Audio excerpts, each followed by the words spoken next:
pleures du racisme, il te demande de rentrer chez toi, tu te plains, mais tu dis à ton frère, même père, même mère, on peut appeler ça comme ça, parce que quand on vient déjà dans une même nation, nous sommes les enfants du même pays, d'un même pays, autant pour moi. Tu dis à ton frère de retourner dans son village, pourtant toi tu as 6000 km. Donc s'il faut faire déporter quelqu'un, c'est plutôt toi qui dois retourner dans ton pays. C'est pas bon. Et la situation de notre frère, j'ai lu ça tout à l'heure sur Facebook, publié par l'autre TGV de l'information, Paul Chouta. Ce que les frères étaient en train de dire tout à l'heure, il a un début de paralysie d'un côté, du côté gauche de la tête jusqu'au pied. Donc si au jour d'aujourd'hui, on a même pu donner cette nouvelle-là, ça veut dire quoi? C'est avec la pression. La pression, ce que nous disons ici tous les jours. C'est ça qui a mis au moins la pression sur ces gens-là. Le commissaire du gouvernement, c'est passé, c'est toujours entre eux. Il a au moins se donné, même ne serait-ce 15 minutes à ses avocats que je tire déjà un coup de chapeau d'aller s'enquérir de sa situation pour nous annoncer comme ça. C'est vu la pression que nous les mettons tous les jours en disant que Steve a quand même mort. Nous toujours connaissons qu'il n'était pas mort, mais il est en train d'être torturé. On a mis la prison, nous avons mis la pression sur les réseaux parce qu'ils ont vu la situation qui s'est passée avec le journaliste Martinez Zogo et la pression du réseau social, il est mort, il est mort, il est mort. Ils ont au moins dit que livrons-le comme ça pour les faire comprendre que non, il n'est pas encore mort, il est encore vivant. Donc, je dis aux frères, nous allons continuer ce combat. On doit multiplier la pression fois 10 jusqu'à ce qu'il soit libéré totalement. Et quand tu écoutes même les chaînes d'accusation qui pèsent contre lui, c'est décevant. C'est décevant. C'est pas digne d'une république qui se dit république démocratique comme le Cameroun, comme certains Camerounais de la classe gouvernante appellent la démocratie. On dit outrage au chef de l'État, terrorisme, trafic de machines, trucs, armes et tout ça là. Quelqu'un qui parlait avec sa bouche, comme je suis en train de parler là, il parlait avec sa bouche. C'est pas normal. En 2024. Et j'appelle également massivement les Camerounais en diaspora et aux pays également qui peuvent s'inscrire sur les listes électorales, d'aller s'inscrire. Ceux qui sont en situation régulière en Occident, d'aller s'inscrire, malgré qu'ils nous ont bloqués, ils nous ont imposé de ces documents que c'est même nos pays d'accueil qui doivent nous demander ces documents-là. Mais ça ne fait rien. Le jour finira par se lever. Donc je vais passer la parole à une autre personne. Merci Soraya. Bon, je ne sais pas si ceux qui sont là ont déjà lu, mais je vais relire. On a dit, je vais encore relire la publication du maître Hippolyte. Il a dit ceci. Nous avons pu échanger pendant 2 heures dans les cellules de la sécurité militaire de la sûreté du tribunal militaire de Yaoundé, avec la permission de monsieur le commissaire du gouvernement, tout juste après le dépôt de notre lettre de constitution d'avocat à ses côtés. Cela marque la fin de sa détention incommunicato. Il a un début de paralysie de tout le côté gauche de la tête aux pieds et de graves troubles visuels. Son statut juridique ne nous a pas été... Attends, pardon, Kebuna, pardon, désolé. Pardon, je vais prendre la partie ici, pardon. Attends un peu, je vais faire quelque chose. Pardon, un instant. Attends un peu. Pardon, tu reprends, pardon. Il a un début de paralysie de tout le côté gauche de la tête aux pieds. Et de graves... Vas-y, reprends encore, pardon. J'ai lancé le truc.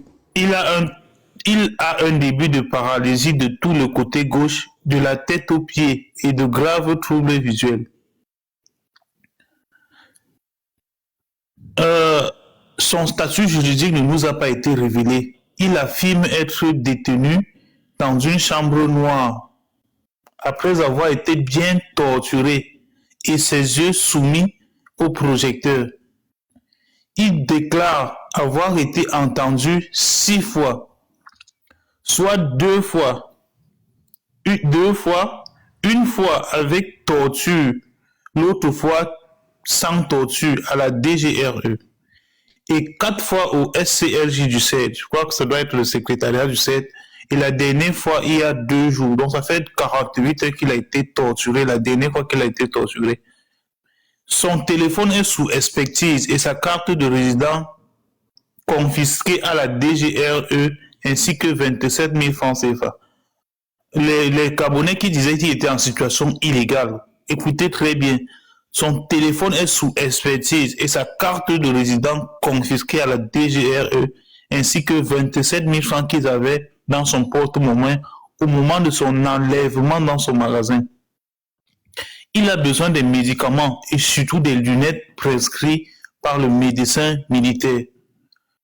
Nous avons obtenu une copie de ses prescriptions médicales.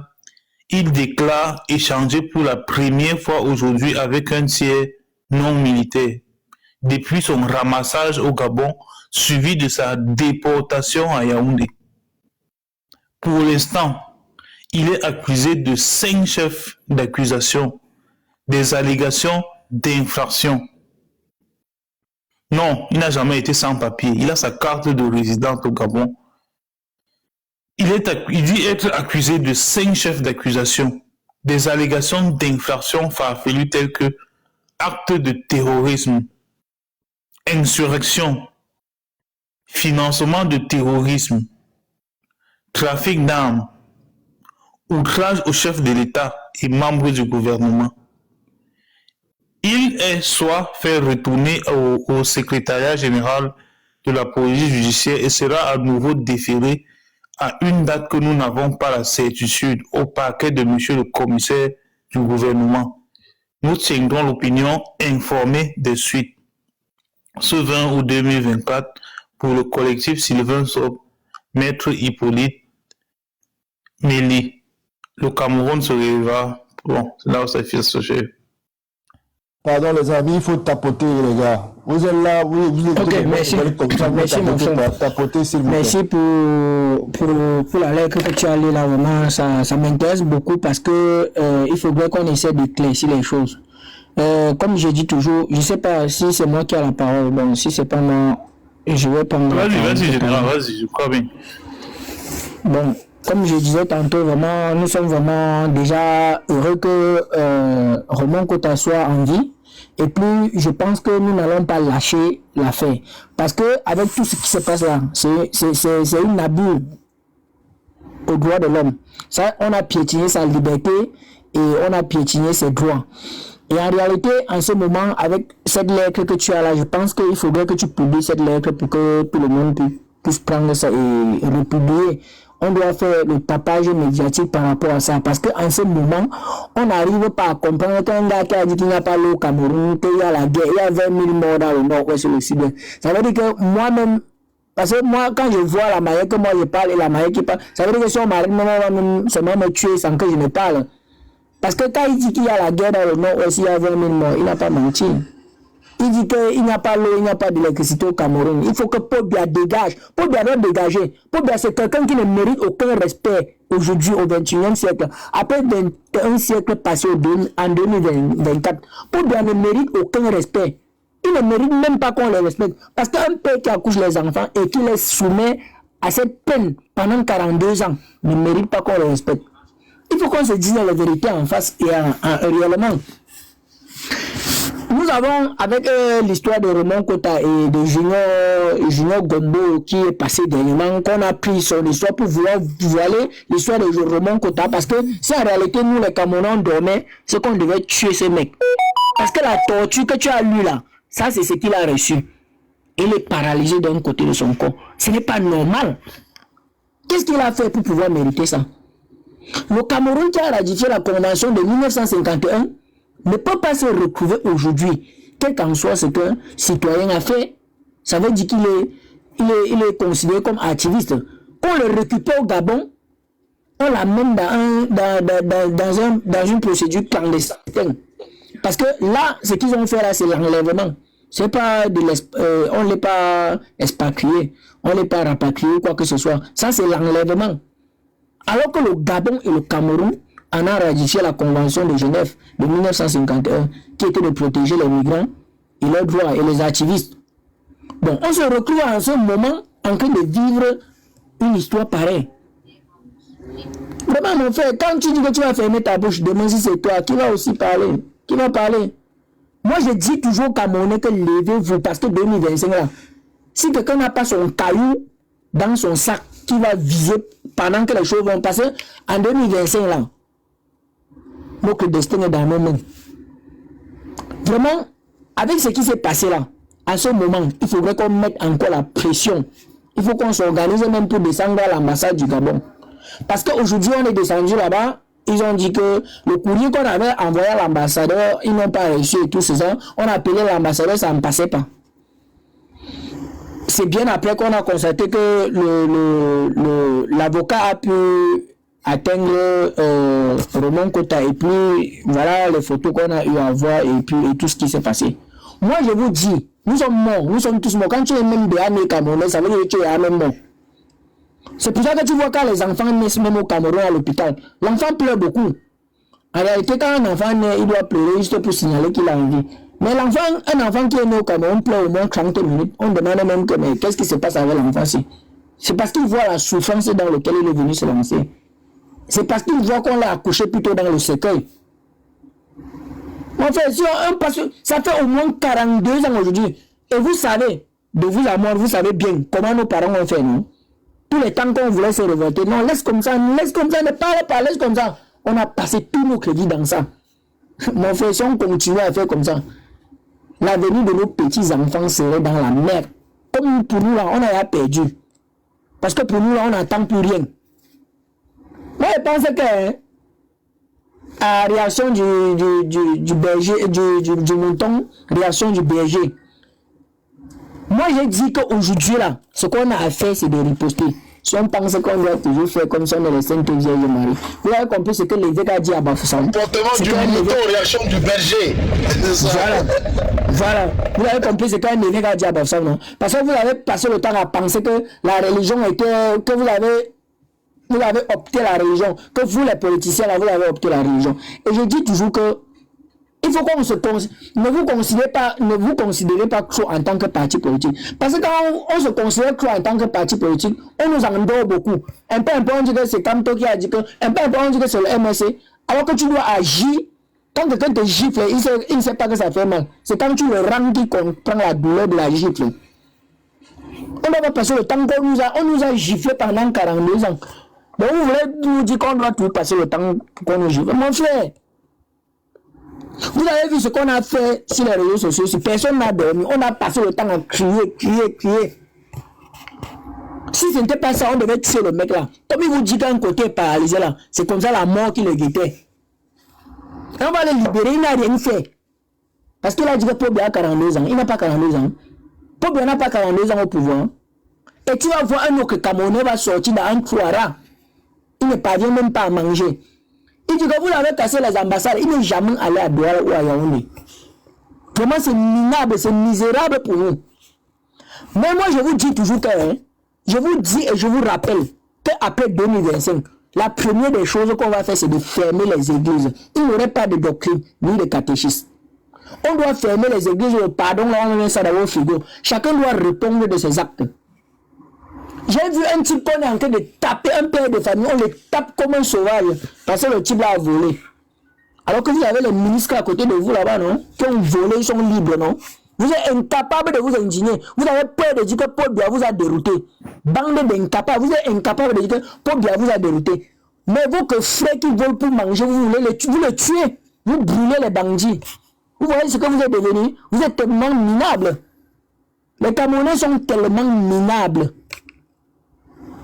Quand vous tuez vos propres frères qui ont volé pour manger et vous laissez les ministres qui ont détourné votre avenir, votre vie et celui de vos enfants, vous en prenez au plus faible. C'est ce que vous savez faire. À un moment donné, on se retrouve que les enseignants qui enseignent vos enfants, qui donnent l'éducation à vos enfants. Alors que nous, quand on grandissait, nos parents ont dit que je veux voir mes enfants grandir. Moi, on m'a pris quand j'avais 9 ans. Hein, on m'a frappé le bas des pieds. Un enfant de 9 ans. Pour moi, on m'a dit que j'ai dit ce que j'avais dit. Que j'ai dit que c'est mon père qui m'avait dit ça. Si je disais que c'est mon père on devait tuer mon père. Parce que mon père était un adulte. On pouvait l'amener en prison. Moi, comme j'étais mineur, on ne pouvait pas me mettre en prison. Tout ce qu'on devait faire, c'est me taper et mettre la pression et dire que c'est mon père qui m'avait dit de dire ce que j'ai dit là. Parce que j'avais lavé les livres de mon village et le sous-préfet de mon village. Je les ai lavés propres en tant qu'un enfant qui avait 9 ans. Devant tout le public. Devant tout le public. Ainsi, le général. Vous voyez un peu, non?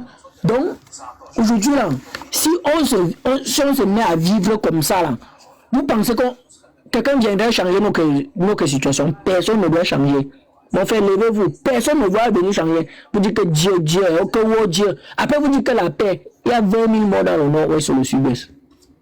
Les gens meurent tous les jours sur les routes de Cameroun. Merci, le général.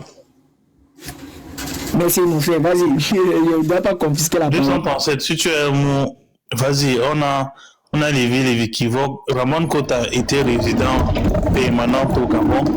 Il avait sa nationalité. Et Olingue menace tous ceux. Je crois qu'il n'y aura même pas d'opposition au Gabon, hein, vu les propos qu'on a suivis. Non, les couleurs sont annoncées. Il y aura plus de fini. Donc maintenant, il a montré ses vraies dents. Il a montré ses deux dents là. Donc voilà. Donc chacun n'a qu'à s'arranger. Maintenant, les Gabonais savent maintenant à qui ils ont affaire. S'ils s'en doutaient, il y a plus de doute. Donc maintenant, ils savent à quoi s'en tenir. Est-ce qu'ils vont être dans la lutte ou bien ils vont subir? Il y a un moment de décider. Et nous, on est dans la lutte, mon frère. On est tout le monde dans la lutte. On ne va pas vaciller. Ça, c'est ce qui est sûr. On ne va pas vaciller. Jusqu'à la libération du pays. Voilà. Donc, c'est ça. Ça qui est. D'accord, 237. Momo, tu as encore un mot? Je ne sais pas si tu es là. Ou bien. Je suis là, mais j'écoute juste. Je vous écoute. D'accord, sans souci. Monsieur M. Je ne sais pas si c'est Monsieur M ou bien. Ouais, je suis là. Ah, d'accord. Je suis là. Donc, je pense qu'avec les éclaircies que vous avez apportées, c'est vraiment essentiel. C'est vraiment essentiel parce que c'est un Gabonais qui disait qu'il est résident, il est sans papier, il est ceci, il est cela. Je pense que tout est OK. Ça, c'est la première des choses. La deuxième des choses, c'est que nous savons aujourd'hui qu'il est enfin en vie, mais ce n'est pas, le combat n'est pas terminé parce qu'il faut qu'on le libère le plus tôt serait le mieux. Vu qu'il est déjà paralysé, il ne faut pas qu'il reste mourir après qu'on dise que non. On va continuer à mettre la pression. La troisième des choses, c'est ceux qui disent que au Cameroun, un motoman vit plus mieux que celui qui est en Europe. Et comme certains zibous vont venir sur le panel ou là en commentaire en disant que non, Gano a raison, parce que c'est ce qui se passe. Parce que je dis toujours, il faut revenir sur les sujets. L'une des raisons pour lesquelles on a arrêté Ramon Kota, c'était parce qu'il portait critique, c'est parce qu'il dénonçait la malgouvernance d'un pays. Pourtant, au Cameroun, on sait que ça ne fait pas un mois, un gars de la mairie à Yaoundé, précisément à Tinga, avait été tué par des motomanes parce qu'il voulait arracher la moto d'un motoman, ce qui le servait de vivre. Mais les gens n'en parlent pas, on l'a amené aux urgences et il est parti mourir aux urgences. Parce que autant qu'il arrête aussi un motoman qui veut se nourrir, lui aussi il veut l'argent en disant que non, il faut que tu me donnes aussi 10 000, il faut que tu me donnes aussi 20 000. Pourtant, sûrement, ce motoman a pris la moto en consignation parce qu'on sait généralement que si vous prenez la moto de quelqu'un, vous allez lui remettre 3 000 francs à la fin de la journée. Il ne pouvait pas laisser la moto partir, il était obligé de le poignarder et ainsi de suite. Voilà un Camerounais qui est mort. Parce que les Camerounais ont pris l'habitude de faire certains sales boulots. Et lorsqu'ils arrivent en Europe, ils disent que non, au Cameroun, on vit mieux. Pour certains qui ont pris la mer. Donc, c'était une parenthèse. Donc, comme je disais, s'il faut revenir maintenant sur le cas de Ramon Kota, je pense que la pression que nous devons continuer à exercer, il va falloir que nous puissions continuer à exercer cette pression de manière maximale jusqu'à ce que, lorsqu'on finit avec le cas de Ramon Kota, on retombe sur les prisonniers politiques. Parce que on n'a pas fini avec le cas de Ramon Kota. On finit avec le cas de Ramon Kota, on retombe sur les prisonniers politiques. Nous avons des élections en 2025. On ne doit oublier personne. S'il y a des personnes qui ont disparu, s'il y a des personnes qui ne sont plus en vie, s'il y a des personnes qui ne font plus signe de vie, je pense qu'il faut signaler parce que c'est très important. Parce que le revers, ce sera ça. Nous avons déjà certains ministres qui vont bientôt comparaître à la Cour pénale internationale pour les affaires de Glencore. On voit ce qui se passe. Ça veut dire que même dans leur temps, vu qu'ils se disaient qu'ils sont tout puissants, ils peuvent faire ce qu'ils veulent, ça va péter et ça va péter bientôt.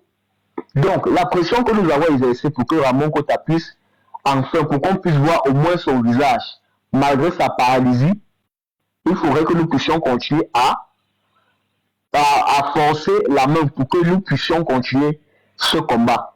Et ensuite, on retombe sur les prisonniers politiques. Donc, vraiment, merci pour l'information. Et cette lettre-là, je pense que ce serait mieux de mettre aussi ça en statut. Ça permettrait que nous puissions aussi partager aux autres personnes. Donc, pour pouvoir expliquer les réalités de notre pays et puis continuer notre combat pour 2025. Donc, je vais chuter d'abord par là.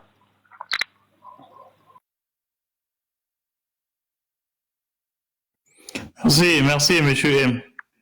Les propos de Ngannou, je ne sais pas ce qui arrive à Ngannou. C'est vrai qu'il côtoie un peu beaucoup de sardines ces derniers temps, mais bon, j'imagine, c'est pas étonnant. Son ami il a besoin de son passeport. Il a besoin de son passeport, c'est normal. Il a besoin de la souffrance. Non, il a besoin de quel passeport? Il a besoin de prouver qu'il est camerounais et qu'il a un passeport camerounais. C'est des bêtises. Il est d'abord français, ensuite il est américain. Depuis le jour qu'on l'a invité. Depuis le jour qu'on l'avait invité, où c'est la remise de quoi, où c'est soi-disant ballon d'or. Depuis le jour que papa, maman l'a invité là. Et si c'est encore le même gars. C'est le grand frère qui l'a envoûté. Vous aussi. Qui l'a invité. Non, j'ai dit invité. Oui, ça veut dire que c'est le grand frère qui l'a invité, non? Voilà. Et depuis le jour qu'il s'est filmé avec le fils de papa, maman, avec le frère consanguin de papa, maman, en train de c'est de quoi là? Et s'il a encore le même gars qu'on a connu là? Parce qu'un Camerounais normal, quelqu'un qui a traversé le désert, la Méditerranée, et ça n'a pas de beau, ça a été même la magie de Ramé même. C'était pas déjà comme le c'était le Ramé après 11 heures de voix, après peut-être 11 tentatives, selon ses déclarations. Soraya, ce que tu n'as pas compris, c'est que quand lui, il a pris la route là, c'était pas plaisir pour montrer au Cameroun que même à pied, on va arriver. Donc, merci papa merci maman pour que donc, la mort que je traverse là, c'est mon défi propre à moi. Vous n'êtes plus rien à l'intérieur parce que tout va bien chez nous. C'est que le gars là, moi je ne dis pas. Il dit, au lieu d'acheter la moto à son petit frère qui marche avec lui là, il commence à faire au doigt là où c'est quoi là. Mais mon frère, quelqu'un qui traverse la Méditerranée, il a dit en oui, papa, je t'écoute. Parlant de Francis Ngannou, là, c'est l'exemple typique, comme dit Kano souvent, de l'ignorant triomphant. Francis Ngannou, là. C'est-à-dire, j'ai été déçu par les propos du mec, surtout que quand on n'a même pas de connaissances managériales, quand on n'a même pas fait un MBA ou on n'a pas monté d'entreprise, on ne doit pas se permettre de dire certaines bêtises. Ngannou, quand je dis que c'est l'ignorant triomphant, c'est l'exemple du syndrome de Stockholm, d'une dissonance cognitive propre. Voilà quelqu'un qui était chargeur de sable, c'est-à-dire il gagnait de l'argent en chargeant ce sable.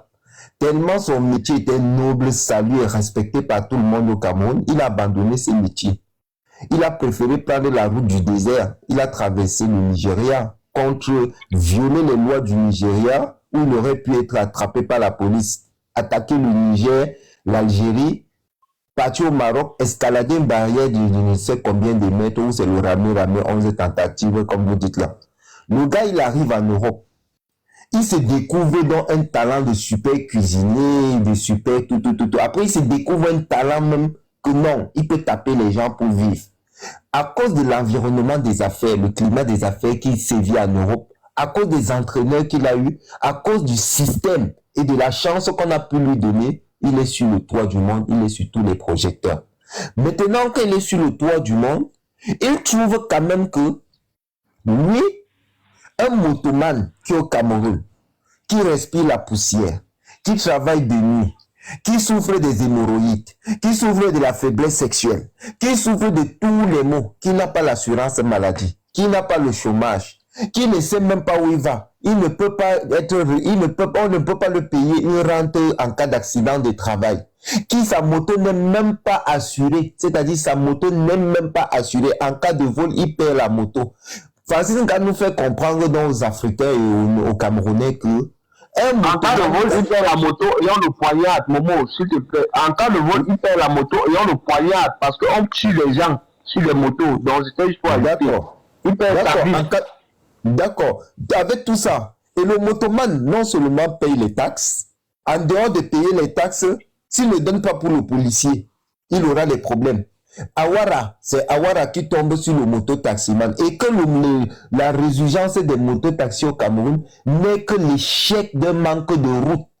C'est-à-dire pour relier un point A, pour relier un point A à un point B, c'est pas manque de route qu'est né les motos. Maintenant, Francis Ngannou trouve que non, il est temps qu'on valorise ce métier.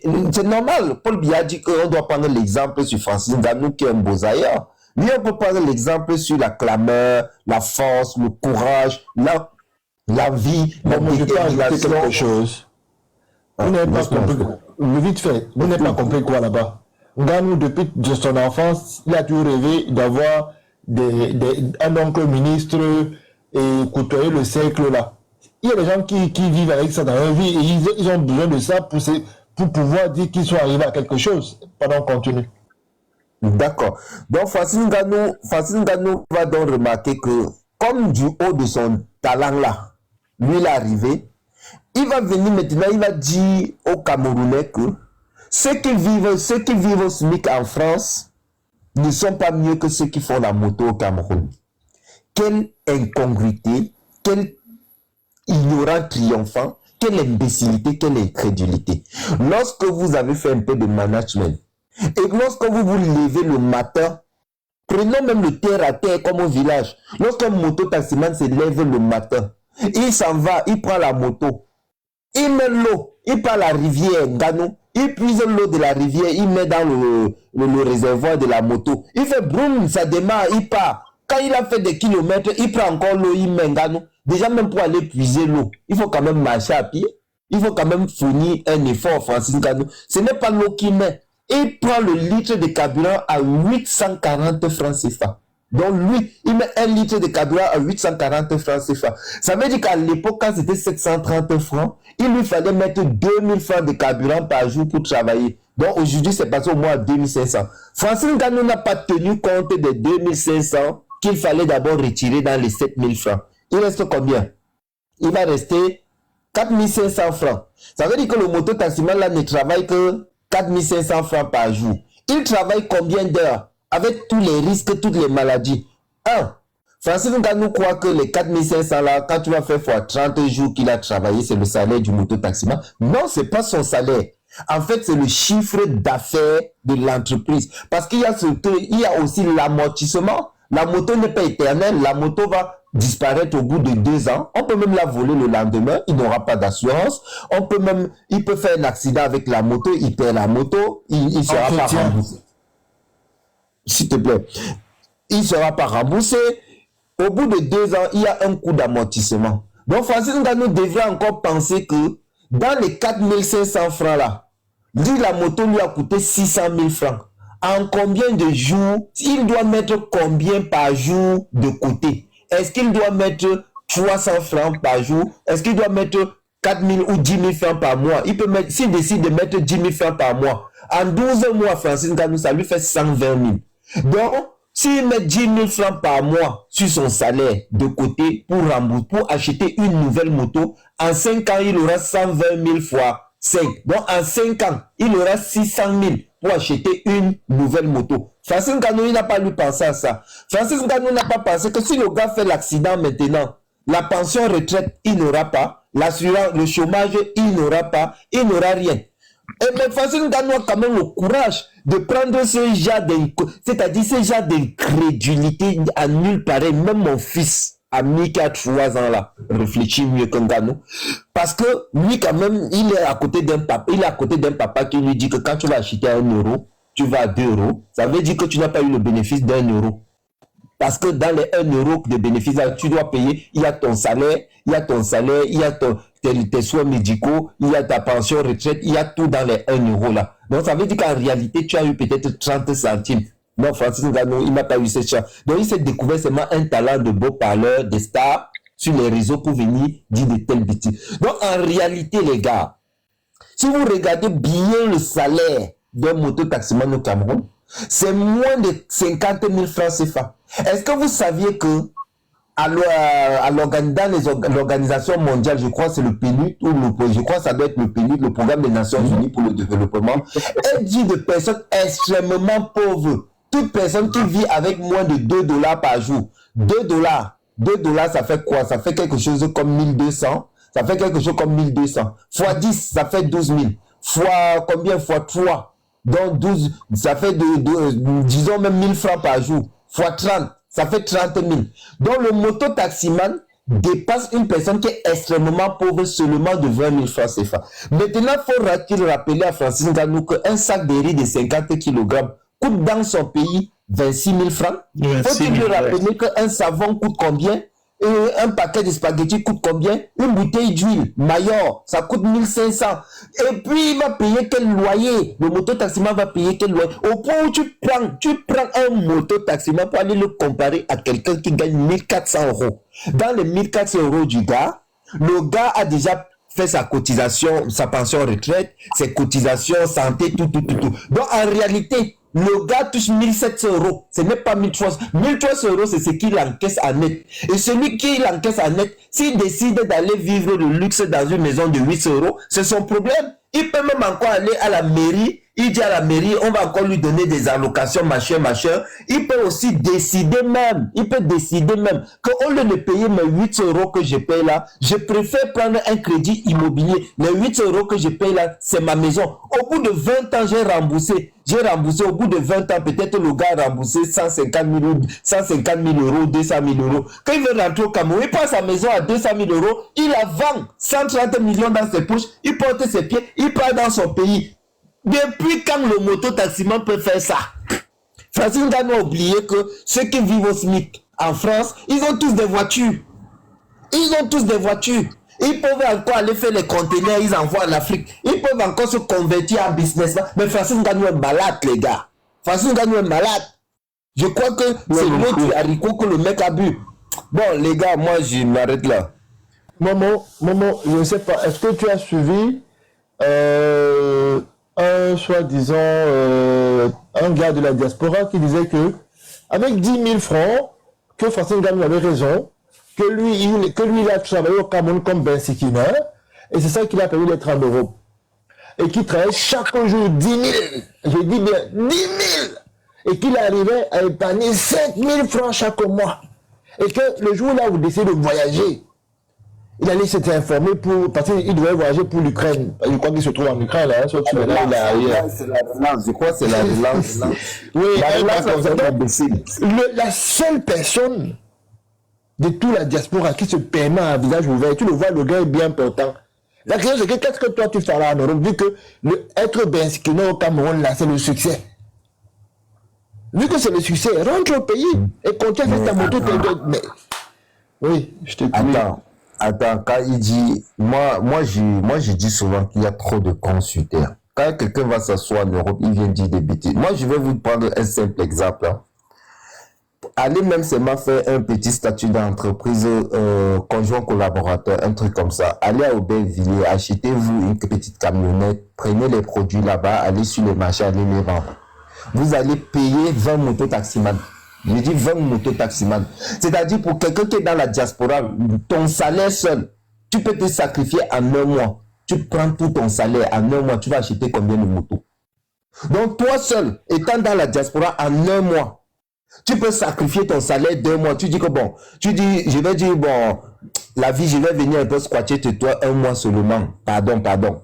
Je vais qu'il vienne squatter chez la vie, je dors sur son canapé, lui donne 200 €. Et le reste des salaires que j'ai là, ça fait combien? Peut-être 1200 €. Ça fait 1200, ça fait combien? Ça fait 1650 1200, je crois, ça fait quelque chose comme 700 €. 700 000, oui, c'est pas 700 000 et quelques euros. Bon, si je squatte là-bas, chez la vie, en 2 mois, j'achète combien de motos? J'achète combien de motos? 2 motos. 2 motos, non? Donc, je suis double employeur. Donc, si je reste chez elle pendant 1 an, j'achète combien de motos? Mais Ngannou n'est pas normal. Ngannou n'est pas normal. Tu deviens directeur. Le problème, c'est que Ngannou n'est pas normal. Pour quelqu'un qui a traversé le désert, vous savez, les gens qui traversent souvent le désert là, quand ils arrivent souvent à Tamaracet, on les met 24 dans une chambre. Ils sont parqués comme les animaux. Mais si ça ne lui a servi à rien, on peut encore, le genre comme Ganoula, on peut encore lui dire, Eto'o même encore excusable, parce que on va dire que lui, Samuel Eto'o, lui, il est parti, il a joué à quoi, il était avec Georgette, elle avait le salon de coiffure, après c'est le football. Pour Eto'o même c'est excusable, c'est quelqu'un qui adore la gloire, il est avec ses amis et tout. Pour lui, c'est excusable. Mais pour Francine Ngannou, ce n'est pas pardonnable. Même celui qu'on appelle la relance, là, ce n'est pas pardonnable. En fait, il y a les gens que c'est pas pardonnable. Non, la relance, c'est un manipulateur, en fait, c'est un manipulateur, c'est un perdu. La relance, c'est un manipulateur, c'est un perdu. Faut pas. Il cherche des vues, Il cherche des vues, c'est un perdu, c'est un tocard. J'ai déjà suivi ses propos et puis, plus de 10 fois, il ne dit rien de bon.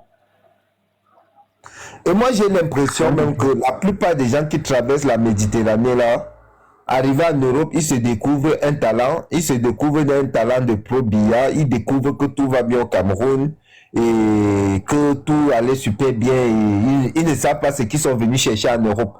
Mais est-ce que vous savez qu'à l'OFI, ici en France, à l'OFI pour le retour volontaire, vous avez déjà dit ça à Brico, quand vous voulez faire un retour volontaire dans votre pays natal, le Cameroun, où il fait beau vivre, on vous donne 3 000 €, ça fait 2 millions.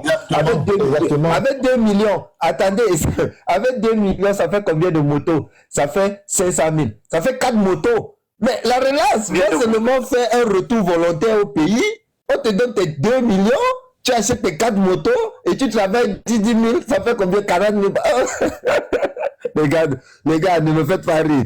Reprenez la parole. C'est des plaisanteurs. Gars, parce que lorsque vous arrivez ici à l'Amérique, par exemple, et que vous passez là-bas peut-être à 23 heures, parce que moi je rentre souvent du travail, 23 heures, je passe à la brique. Tu vas avoir un alignement de motos là-bas, les gars. Tous les gars là dorment sur les motos. Ça veut dire si tu as quelqu'un à la brique, tu dis que filme-moi un peu la brique là-bas la nuit, à partir de 23 heures. Je partais payer chaque fois la période d'avocat là-bas, et je partais manger dans les restaurants là-bas. Tous les gars là dorment sur des motos. Ça veut dire que quand quelqu'un raconte des bêtises comme ça, tu as envie de lui dire que mais mon frère, attends un peu. J'ai l'impression que tu es fou. Les gars n'ont même pas où se laver. Généralement, les gens se plaignent généralement que non, les motomans là sentent trop. Vous pensez qu'ils sentent trop parce qu'ils aiment trop ça?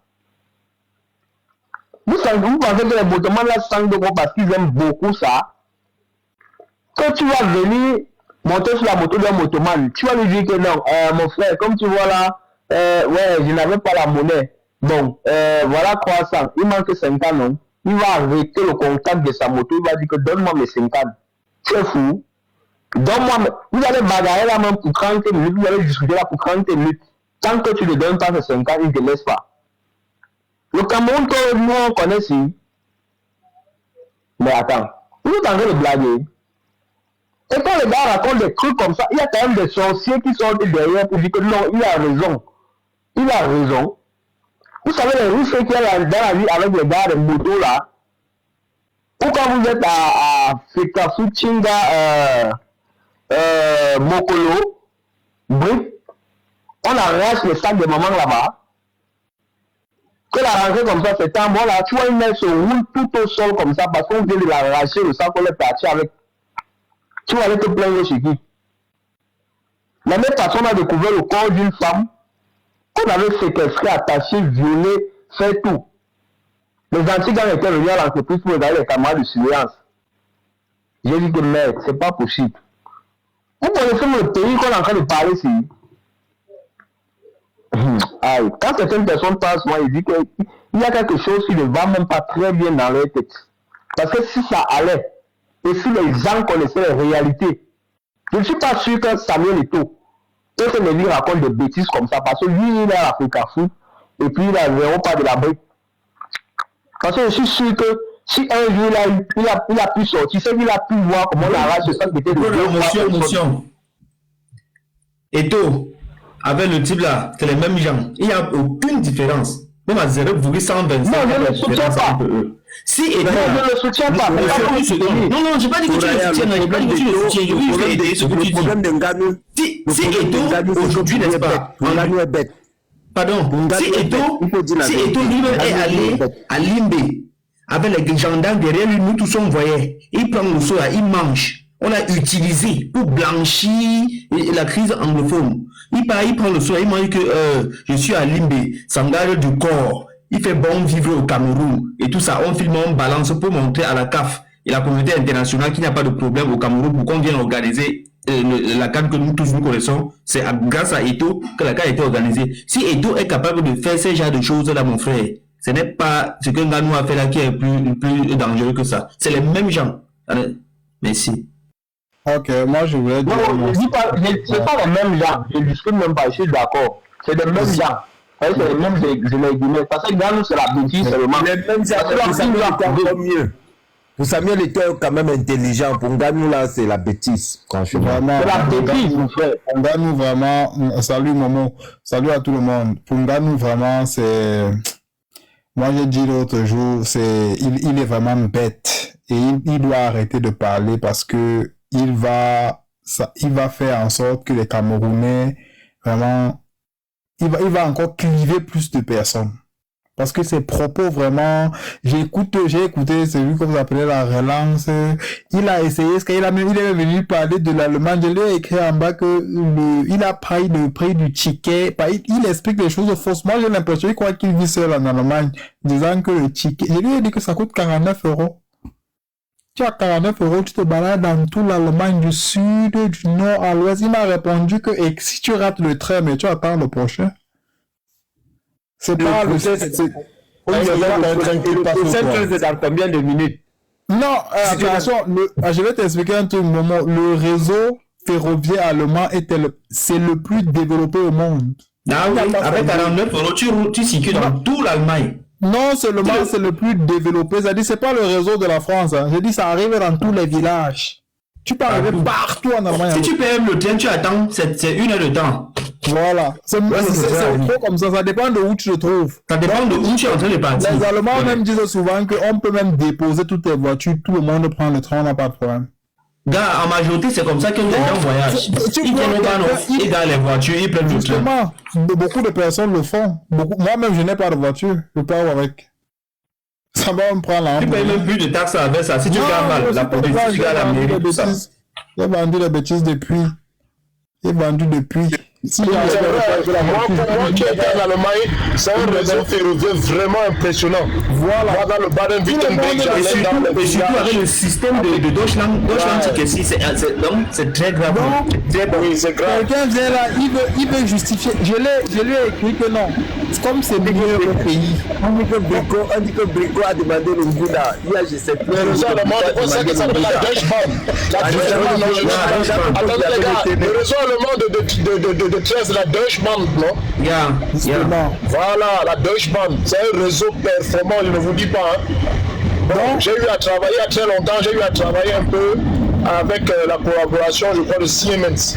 On travaillait sur il y a très longtemps, bon, je ne vais pas en parler ici. Donc, franchement, c'est impressionnant, mais c'est dommage. C'est clair, c'est vrai. Voilà, je travaille à Siemens, donc laissez tomber. Je ne vais pas.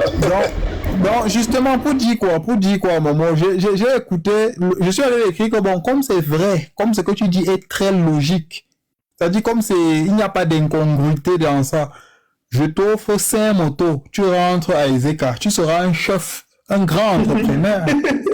Mais puisque, c'est-à-dire, il y a un truc sur quoi on ne discute même pas. C'est-à-dire, quelqu'un qui vient de défendre ça, c'est un idiot. Donc, tu apprécies les bienfaits du mototaximan une fois que tu es sorti du pays et que tu faisais ça avant. L'autre m'a même dit celui-là dit même qu'il faisait ça avant et quand il pèse, il se rend compte. Mais quand tu pèses les deux, tu te rends compte que la balance penche pour le mototaximan. Tu attends quoi pour rentrer? Terrible. On te donne 5 motos. Non, ben tu lui as offert 4, moi j'ajoute 1. Je vais même demander aux gens qu'on continue. On lui ajoute 2. Les gens qui sortent le matin, on n'est pas sûr qu'ils doivent revenir le soir, mon frère. On doit organiser un live de collecte. Tous les Camerounais qui veulent retourner en Afrique, Vraiment. On lui achète les motos de Ngarou. Il achète une moto, il retourne en Afrique. On écrit en Banganou. L'autre m'a dit dans le live. Ils savent combien de personnes on a amputé le pied à cause des motos. Ils savent combien de personnes ont amputé les pieds. Les accidents des motos. Les accidents. J'ai 2 cicatrices sur mon genou, comme je vous parle là. C'est resté là comme ça. Je suis allé à l'hôpital ici, on m'a dit qu'on va opérer. C'est resté là comme ça. Là. Moi, j'ai refusé même d'apprendre à conduire les bêtises. J'ai refusé. Moi, je ne veux même pas entendre.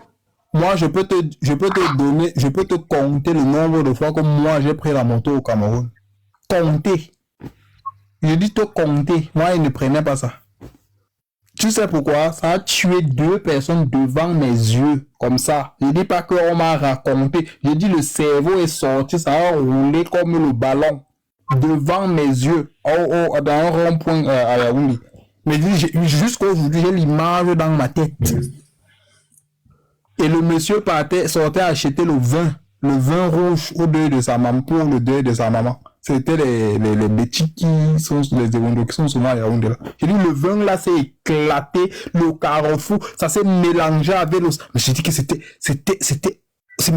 je dis depuis ce jour, c'était fini, hein. Bon, la moto, même quand j'arrive à Douala, je veux aller vers, tu te mets au niveau, c'est le Ndokochi là-bas, tu veux aller vers Bidou, c'est Bilongue là-bas.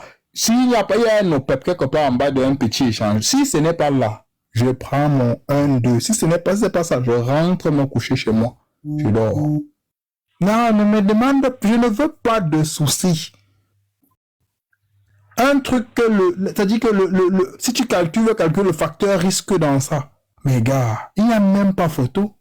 Quelqu'un dit que j'étais en Tonga, j'avais la moto, je travaillais 10 000 et j'étais bien. Vraiment, quand je comprends même celui qui, même si j'ai 3 000 € ici en France, ça ne vaut pas celui qui a la moto. Je lui dis que mais je te donne. Non, je crois que le gars là, il est en train de vouloir que voilà, le parti au pouvoir le donne au moins 100 € chaque mois comme les autres. C'est ce qu'il cherche. Tu dis que tu arrives ici, tu as fait le pot, tu dis que même le SMICA, même c'est rien, même celui qui a 3 000 € ne vaut pas un taximan en Tonga. Je te dis que c'est vrai. Bon, rentre donc. Je te donne encore 3 motos.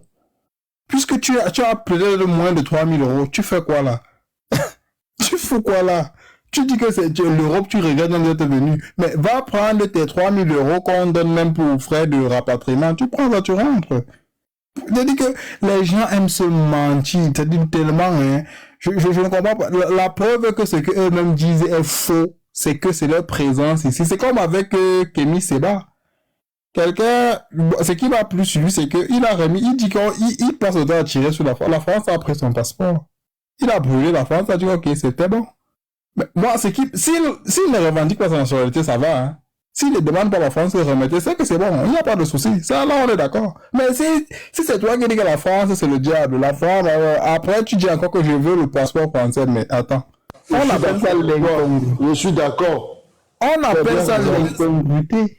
La logique veut que tu dises que c'est bien, un mototaximan est bien, mais tu rentres faire ça, tu nous montres, tu démontres ça. Sinon, ce que tu racontes là, c'est le bal. On ne doit pas débattre dessus. Ngannou, vraiment, c'est... Moi, j'ai cessé de le suivre. Il est spécial. Il est très ignorant. Oui, il peut savoir. Moi, je pense qu'il n'est pas ignorant. C'est quelqu'un qui s'en fout des autres, simplement. Non, c'est un bootman, Ce sont ces 10 milliards là qui te demandent de dire certaines choses, il faut les peser. C'est un bootman. Moi, je te dis, c'est un bootman de Ngannou. Il s'en fout des autres. Regarde, à un moment ici, on l'a vu aller carrément former les militaires parce que ça chauffait à l'époque. Tu voyais beaucoup de pays du monde se plaignaient de la situation du Cameroun et tout. Pour quelqu'un quand même qui a une certaine épaisseur ou un certain aura, avec tous les titres de champion qu'il avait, mais on le voit aller s'agréger en train de former l'armée régulière pour aller combattre les combattants sécessionnistes.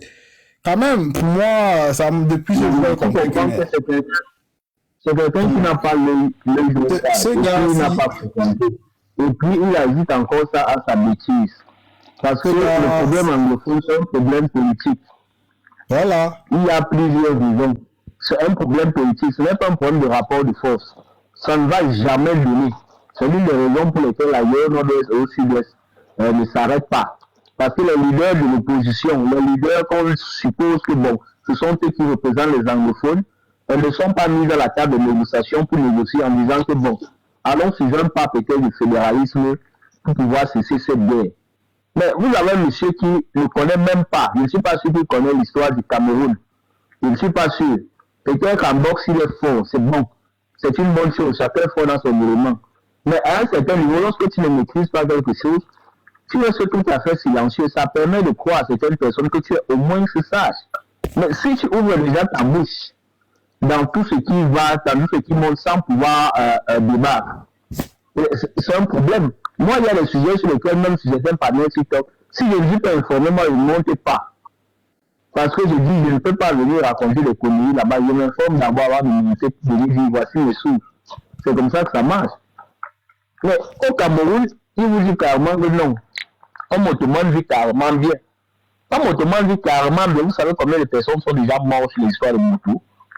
Moi, j'avais failli faire l'accident sur l'histoire de moto parce que le motoman a travaillé toute la nuit. Et puis, il n'a pas connu une voiture garée. J'ai sauté sur la moto, les gens ont dit que mon frère, tu es fort. Je me rappelle encore très bien. Mais comment tu as même fait? L'histoire de moto au Cameroun, où on tue les gens sur les motos, tu veux trouver le corps de ton mari ou de ta, ou je ne sais pas, ou de ton fils, ou de ta femme, ou de ton petit frère, qu'on a arraché sa moto, on est parti avec, que c'est la première, que c'est la 4e moto qu'on arrache. 4e. Vous imaginez un peu. Donc tu prends de l'argent dans des réunions pour faire la moto, on t'arrache la moto, on te sort les couteaux, on te sort ceci, on te sort cela. Parce que tu travailles avec la moto. Vous blaguez avec l'histoire là. Mais attention.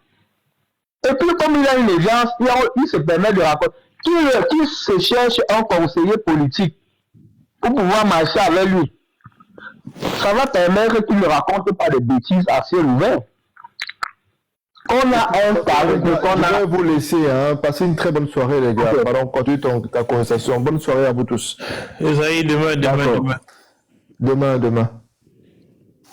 Quand on a eu l'aura comme ça, moi je me demande souvent qui conseille même souvent nos personnes là, nos champions là. Parce que quand on a eu l'aura, on sait son conseiller politique, vous dit que non, ici il y a certaines choses qu'il ne faut pas dire parce que ça va arrêter la sensibilité des Camerounais.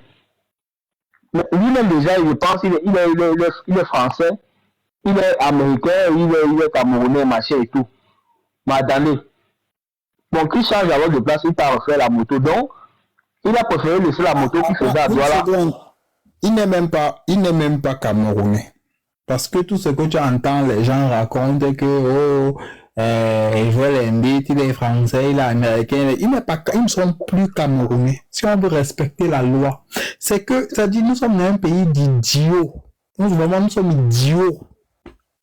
On préfère donner les médailles au Embiid, au Mbappé. On organise une grosse fête pour inviter Mbappé, qui n'est pas camerounais. La loi est claire, la loi du 11 juin 1968 sur le code de nationalité est claire. Paul Biya a consacré et béni cette loi.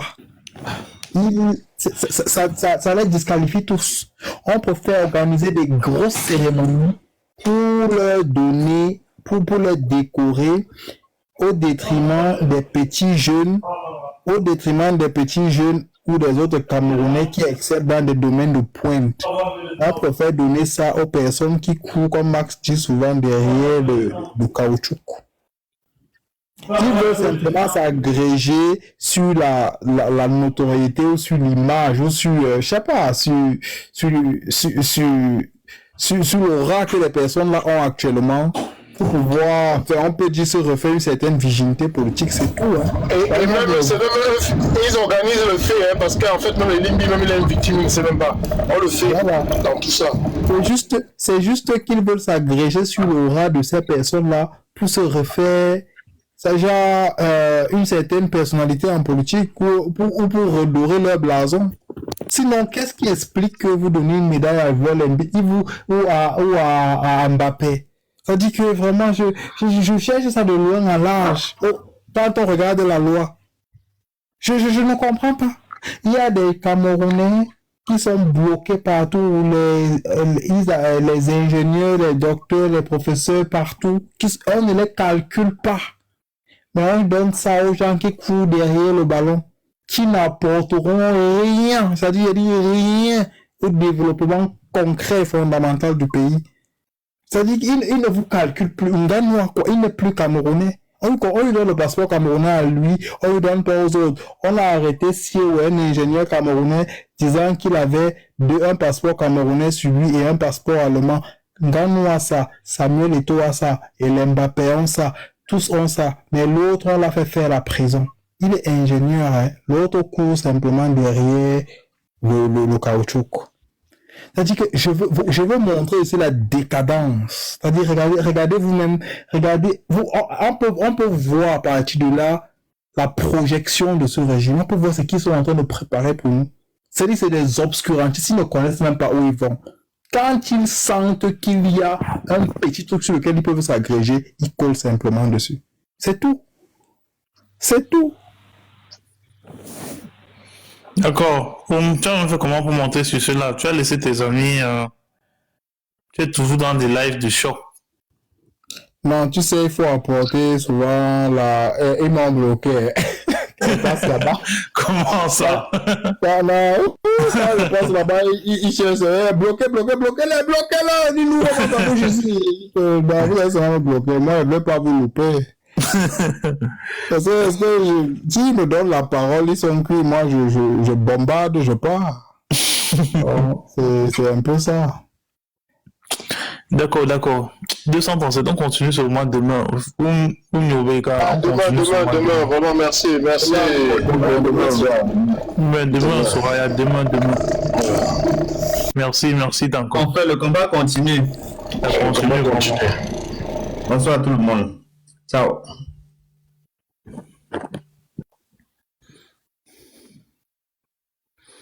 Avi, il te donne un message.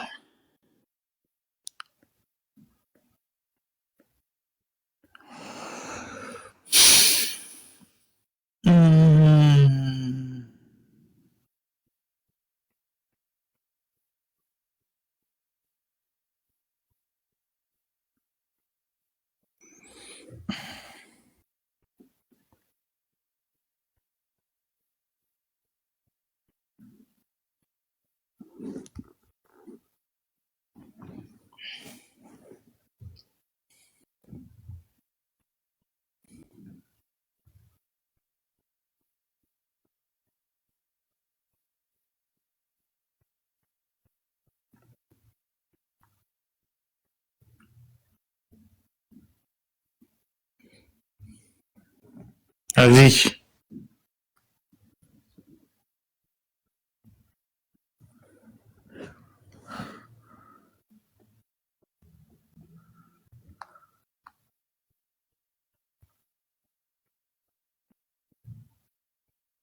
Allô? T'as envoyé un message, je n'ai pas vu. J'ai vu, non, j'ai dit que je suis fatigué, je peux pas lancer le live. Hey, c'est pas ça que j'ai envoyé, ouais. Où? Tu as envoyé où? J'ai envoyé son maintenant. Ok, pas regarder, attends un peu. Tu es chez ton ami Boss ou bien?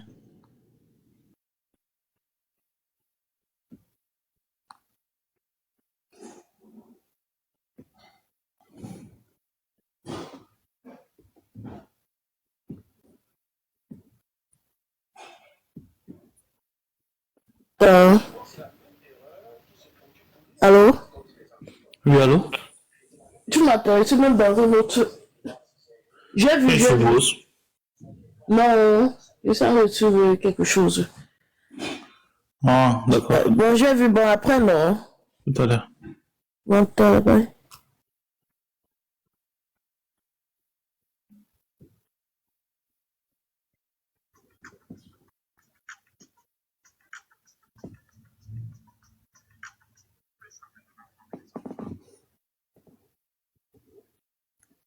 Stéphane Zeng, tu es en train de réaliser, non, Steph? Quand je te dis, Stéphane, que là-bas, au pays là, ne rentre pas. Plusieurs fois, Stéphane. Stéphane, je te dis ça. Stéphane ne rentre pas. Oligui le sait, je ne le défends pas. Nomination ministérielle, j'ai dit je ne rentre pas. J'étais pris Steph droit. Steph ne rentre pas. Aujourd'hui, Steph, tu vas prendre ta balle. Pourquoi? Steph, aucun Gabonais ne peut oublier le combat que tu as eu à mener pour le Gabon. Bon, à part les hypocrites et ingrats qui sont là. Mais moi, je ne peux pas oublier le combat que tu as eu à mener pour le Gabon. Je ne peux pas. C'est être un ingrat et hypocrite comme les gens là. Mais Steph, en tant que frère, je te l'ai dit. La première fois, tu es parti. Tu es revenu. Steph, ne rebouge pas. Tu es parti. Tu es revenu. Récemment, dit Steph, ne rebouge pas là-bas. Tu es reparti. Aujourd'hui, on est maintenant sur un fait. Steph, les Gabonais sont fâchés contre toi. Pourquoi? Parce que Steph, tu avais eu tellement confiance au CTRI que tu es venu trop te mouiller en mode CTRI. Et à un moment donné, tu ne parlais plus, Steph. Bon, les Gabonais aussi ingrats, aussi bien qu'on se pousse pour